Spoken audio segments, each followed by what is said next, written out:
Welcome back to Healthcare Consumerism Radio. This is Brent Macy, joined with my co-host Jonathan Field. And joining us on this last segment today is a return guest, good friend of the program's Jeff Bakke. He is the Chief Strategy Officer at Evolution1. Welcome, Jeff. Hey, Brent. Good to talk to you. Thanks for having me. Nice to talk to you. Happy New Year, and hope you guys have thawed out up there.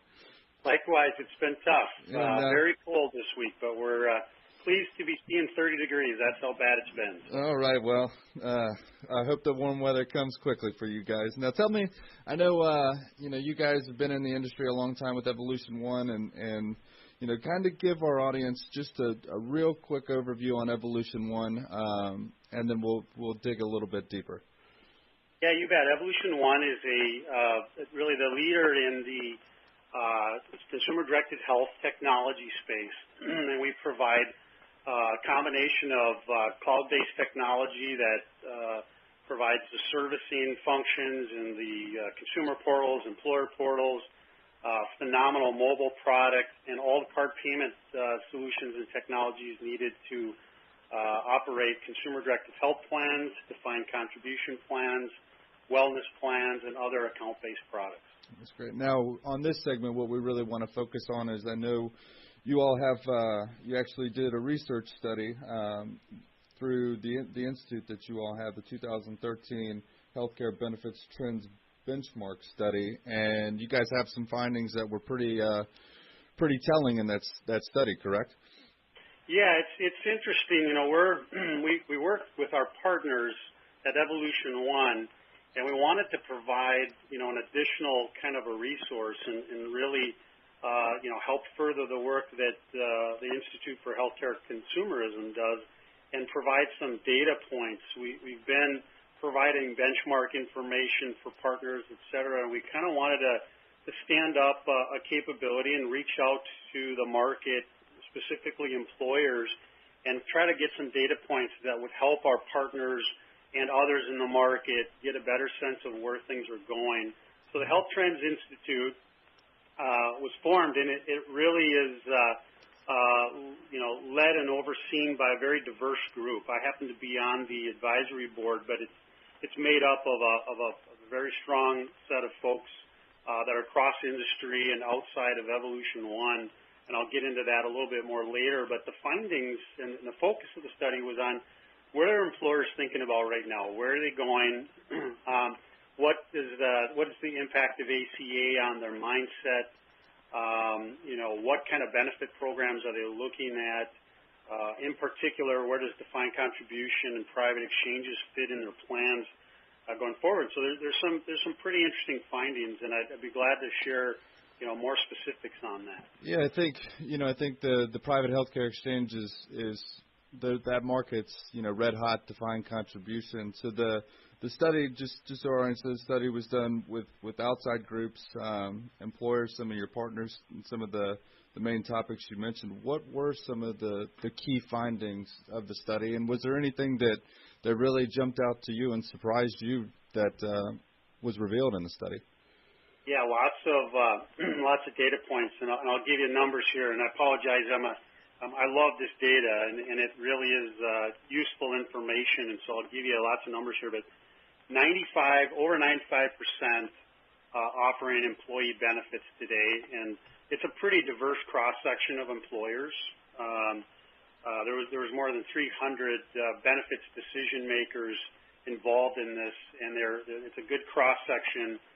This isn't targeted at specifically large group or small group, but we had a market view, and 95% of them reporting that they're offering today. We expect a lot of that to continue forward. Big focus, obviously, on health benefits being the primary component of their benefit strategy. 65% indicated that the health benefits offering were very important to retaining and attracting employees. That's probably a little bit smaller number than maybe some would think, but I think interesting, part of the overall picture.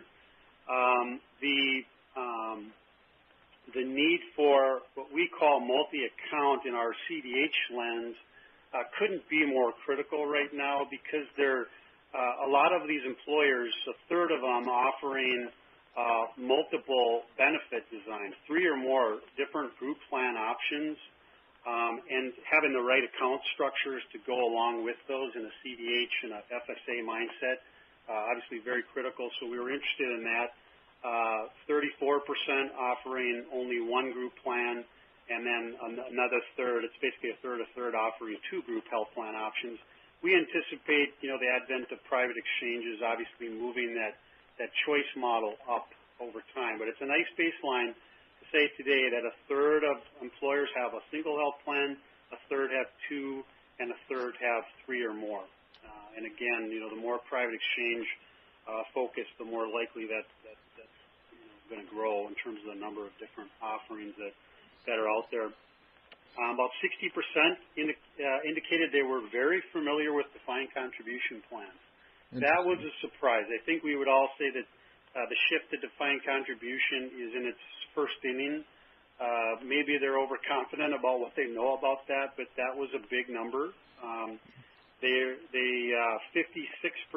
reported they were considering that for 2015, 27% considering that for 2016, and about 17% actually looking at that during 2014, which is also some very large numbers in terms of the focus on defined contribution. Interesting. Quick question, Jeff. Do you think when you look at defined contribution, do you think they're more familiar with that just from the 401k connection or same type of process through 401k?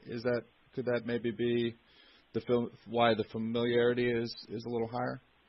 It could be. I think the people that have been in the industry a long time, defined contribution has been around a long time, and most people make that connection.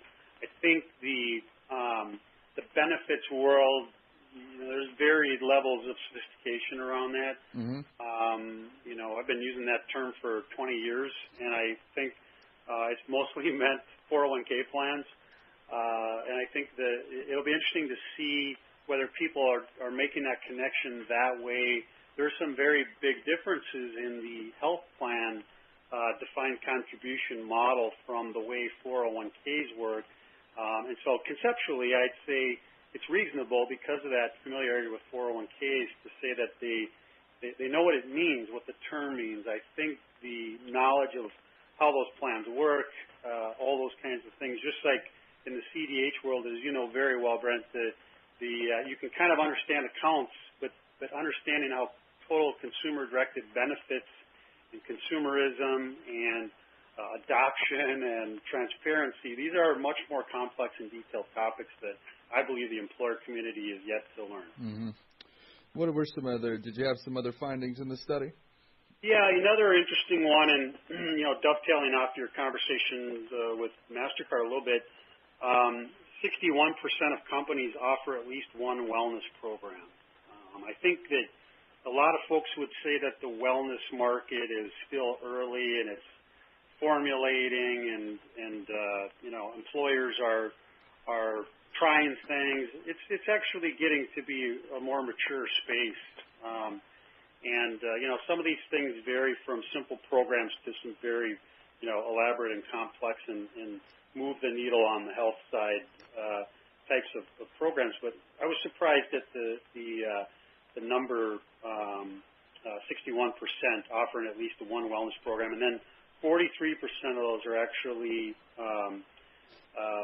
offering a health risk assessment. So that's obviously two-thirds of those basically see HRA health risk assessments as a big part of that wellness program. So I thought that was a pretty interesting result, especially for your audience thinking about wellness. Now, when you look at all these numbers together, was there a specific conclusion you came to with all the findings as you looked at them together? To some extent, and I'm probably speaking personally more than I am, as the Health Trends Institute on this, that I think as a guy who's been in the space for a very long time, 10, 12 years now, the CDH and consumerism and transparency and those kinds of things, which have been sort of a battle to get mind share, I think you could look at this data and say that it's the new normal. I think that consumer-directed health and the understanding of employers that they need solutions of various types and configured in ways that are customized to their employee population, that really is the norm, and it's kind of here to stay. And we can look beyond CDH now and start to examine, defined contribution, the next generation of that. I think wellness programs and more tools to engage the consumer in this process. But it's not a sort of a cutting-edge new type of a model. It is the norm for most employers. And I think, government is lagging in a lot of the entitlement programs.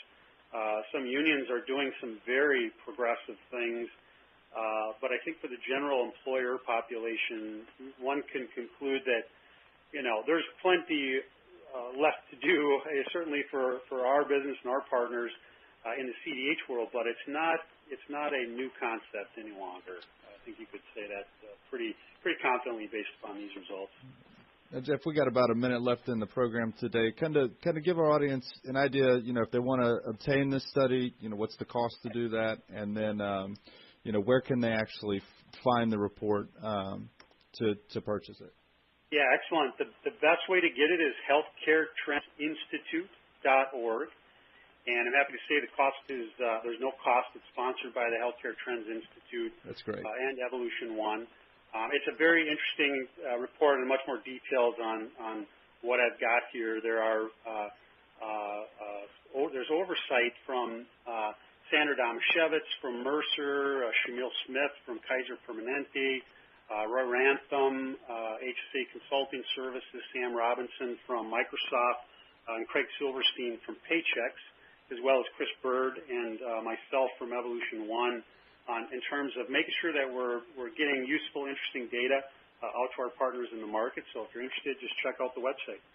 Hey, Jeff, we really appreciate you joining us on the program today. Have a great weekend. And to the rest of our audience, we hope you tune in next week to Healthcare Consumerism Radio. It is the solution for healthcare reform.